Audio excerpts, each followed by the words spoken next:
कर रहे हैं। यूएचएस को नहीं समझ आ रही इन चीज़ों की? बस यूएचएस को चाहिए कि स्टूडेंट्स को भी सुने, वो अपने आप में फ़ैसले करते हैं, ख़ुद एसी वाले कमरों में बैठे होते हैं, पता नहीं कौन लोग उनको मशवरा देते हैं आपस में डिस्कस करके।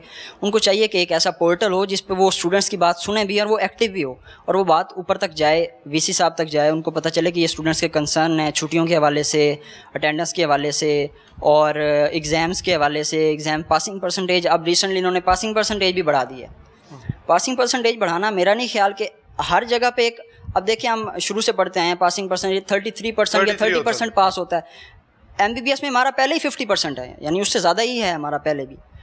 आप ये कह लें कि जो बच्चे अच्छे इंप्रूव कर रहे हैं उनको ग्रेडिंग सिस्टम इसलिए होता था कि जो ज़्यादा टॉपर बच्चे हैं अच्छे ग्रेड ले लेंगे। 50 पे था, 65 पे ले अब 65 कर दिया उन्होंने, तो वो जो बच्चा बेचारा 65 नहीं ले सकता। एमबीबीएस में अब जब आप कॉलेज में आते हैं तो एडमिशन लेने से पहले बहुत सारे इम्तिहान आप पास करके आते हैं। पहले हम बहुत सारे मरलों को जो है वो बूर करके यहाँ पहुँचते हैं। हम पहले एफएससी के एग्ज़ाम्स में हम बहुत अच्छी कम्पिटिटिव जो है वो तैयारी करते हैं, टॉप के बच्चे होते हैं हम। उसके बाद एमडी कैट में हम टॉप करते हैं तो ही हमारा जाके एडमिशन होता है, वरना तो 3 लाख के करीब या कम से कम लाखों में बच्चे तो होते ही हैं जो अप्लाई करते हैं एमबीबीएस में सीट्स के लिए गवर्नमेंट लेवल पे, और उसमें से 3500-3000 सीट्स होती हैं गवर्नमेंट मेडिकल कॉलेज की। और फिर प्राइवेट कॉलेजेस को भी बहुत ज़्यादा शिकायतें हैं, मसाइल का सामना यूएचएस से, ये उनको उनके लिए भी हर्डल्स क्रिएट करते हैं, परेशानी का बायस बनते हैं, आप लोगों के लिए बनते हैं, आप ये समझते हैं? जी हाँ, बिल्कुल। अगर ये स्टूडेंट्स को सुनेंगे, स्टूडेंट्स के मसाइल को समझेंगे तो ये जो पॉलिसीज़ हैं वो बेहतर हो सकती हैं। स्टूडेंट्स से बात करेंगे, स्टूडेंट्स का इनपुट इनके पास आएगा। आपके पास वापस आएंगे। ये बताएं हमें कि पासिंग मार्क्स जो हैं वो बढ़ा दिए गए हैं और जो हाज़िरी की रेशियो है वो भी बढ़ा दी गई है। ये इस वक्त 2 बुनियादी मसाइल हैं स्टूडेंट्स के, आप समझते हैं? जी सर, बिल्कुल। ये दोनों चीज़ें पीएमडीसी की तरफ से रूलिंग हुई, उन्होंने बढ़ाई है। पहले पासिंग परसेंट होती थी प्रोफेशनल ईयर्स में 50% और अटेंडेंस होती थी 75%। अब उन्होंने बढ़ा के 50 से 65% पासिंग परसेंटेज कर दी है और अटेंडेंस कर दी है 75 से 85%, 90%। उसमें भी स्टूडेंट्स सफ़र कर रहे हैं। उसकी वजह यह है कि आप खुद देख लें, वीसी साहब इन्होंने वो पीएमडीसी की तरफ से रूल आया है तो उसको नेक्स्ट सेशन पे इम्प्लीमेंट करें, ना कि उनको अचानक से जो बच्चे एडमिशन हो गए, एडमिशन के बाद उनको पॉलिसी दे रहे हैं कि ये जी आपके ऊपर ये रूल लागू होगा। बच्चे जो है एक पॉलिसी को ज़हन में रख के उसके मुताबिक चल रहे होते हैं और जब उसके साथ एडजस्ट हो जाते हैं तो उनको पता चलता है पॉलिसी बदल गई। जी सर, ओवरनाइट। इस तरह और भी कहीं होता है या सिर्फ हमारे यहाँ पर यूएचएस का ही कारनामा है? सिर्फ यूएचएस का कारनामा है ये। इस साल जिन बच्चों ने एडमिशन लिया पंजाब के जितने भी मेडिकल कॉलेजेस में, उस वक्त पंजाब के पूरे पाकिस्तान की बात है वो, उसमें जितने भी बच्चों ने एडमिशन लिया उस वक्त यूनिवर्सिटी पीएमडीसी की तरफ से ये रूलिंग नहीं थी 55% से 65% पासिंग वाली और 85% अटेंडेंस वाली। उस वक्त ये रूलिंग नहीं थी। बच्चों ने एडमिशन जब ले लिया उसके बाद जो है ना पीएमडीसी ने ये रूल मुतारिफ करवाया, यूनिवर्सिटी ने सीधा सीधा एज इट इज़ इम्प्लीमेंट कर दिया। ठीक है। और उससे बहुत सारे स्टूडेंट्स को मैं पर्सनली जानता हूं, जो बहुत सारे ऐसे जूनियर्स को मैं पर्सनली जानता हूं जो अपनी फ़ीस वापस लेना चाह रहे थे कि किसी तरह से हम जो है हमें फ़ीस वापस मिल जाए और हम इस जो है ना इस दर्द सर से बच जाए। अच्छा। क्योंकि उनको पहले पॉलिसी से आगाह करना चाहिए था एडमिशन लेने से पहले, उसके बाद जो है ना ताकि वो अपना डिसाइड करके एडमिशन लेते। फिर इनकी मेन चीज़ आ जाती है कि वीसी साहब अपना खुद बताएं, वो अपना खुद तयन करेंगे उनका अपना पासिंग परसेंट कितना है। हमें मालूम है पूरी तरह से उस वक्त 33% से 50% से भी नीचे पासिंग परसेंटेज होती थी। उनके अपने प्रोफेशनल ईयर्स कितने में पास हुए हुए हैं, उनकी अपनी आप बता दें पासिंग क्राइटेरिया, वो बेहतर बता सकते हैं। नहीं, आपको पता है तो आप बता दें। 33% 33 पे वीसीएचएस पास हुए थे। उस वक्त admitting university, examining university Punjab university हुआ करती थी।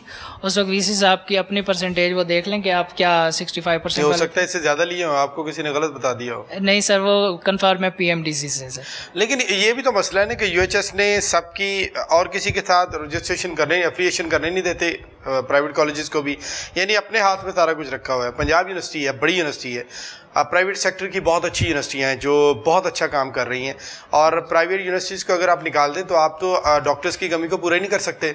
बहुत सारे मसाइल हैं। आप इतने लोगों को ना तो एजुकेशन दे सकते हैं और ना इतने लोगों को आप हेल्थ की फैसिलिटीज़ दे सकते हैं जो प्राइवेट मेडिकल कॉलेजेस दे रहे हैं, प्राइवेट मेडिकल कॉलेजेस से एफिलिएटेड जो हॉस्पिटल है वो दे रहे हैं।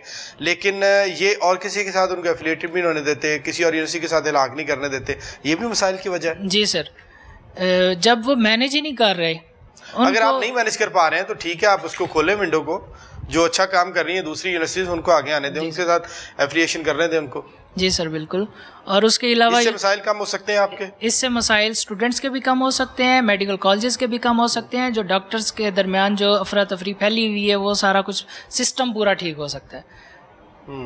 जो मेडिकल प्रोफेशन, मेडिकल की तालीम जिस कदर मुश्किल बनाई जा चुकी है पाकिस्तान में, वो सारा सिस्टम रिवाइज हो सकता है। आप अगर आप कहते हैं कि स्टैंडर्ड्स आपने इतने हाई करने हैं तो आप रिवार्ड भी दें। इतना ज़्यादा मुश्किलात में से जो गुजार रहे हैं, आपने अटेंडेंस को और पासिंग परसेंटेज को जो अपनी वो समझते हैं कि आपकी ये काबिलियत है आपके बच्चों की, तो आप फैसिलिटीज़ भी उसी तरह से उनको प्रोवाइड करें।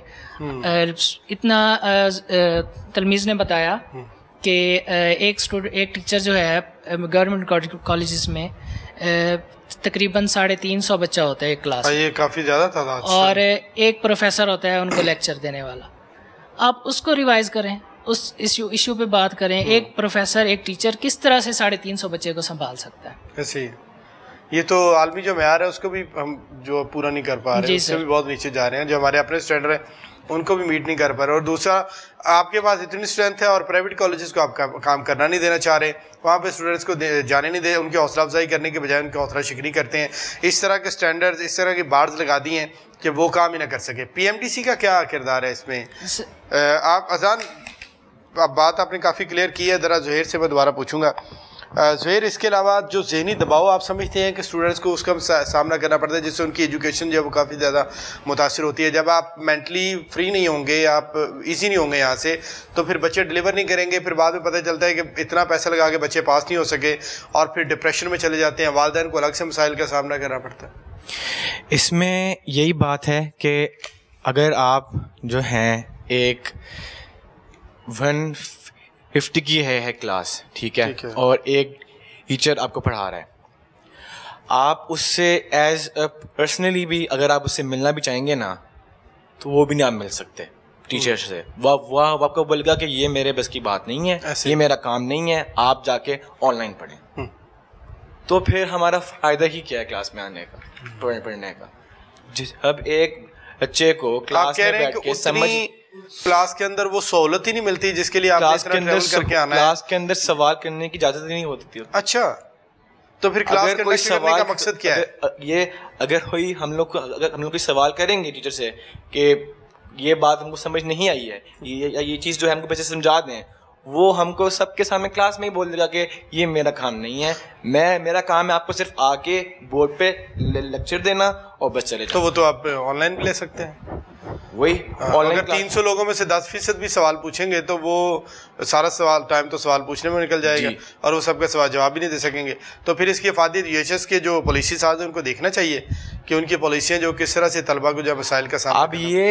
अब ये चीज़ देखें कि हम मेडिकल प्रोफेशन में ये चीज़ हो रही है, तो फिर आगे डॉक्टर्स जो होंगे वो इस तरह हो पाएंगे, बनेंगे।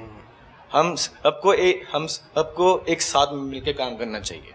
बिल्कुल ऐसे एक इसी और पॉलिसी जो है बॉडी ऊपर ऐसी होनी चाहिए, बॉडी हमारी ऊपर जो है एडमिनिस्ट्रेशन बॉडी वो ऐसी होनी चाहिए जो हम बच्चों की एक बात को समझे और सुने और उस पर अमल करे। लेकिन आप तो कह रहे हैं कि आपकी मुलाकात ही नहीं हो सकती VC साहब। यही तो बात है, हम कुछ बोलना चाहेंगे, कुछ करना चाहेंगे, नहीं बेटा नहीं मिलना, मैं बिजी। ठीक है ज़ुहैर, बहुत शुक्रिया।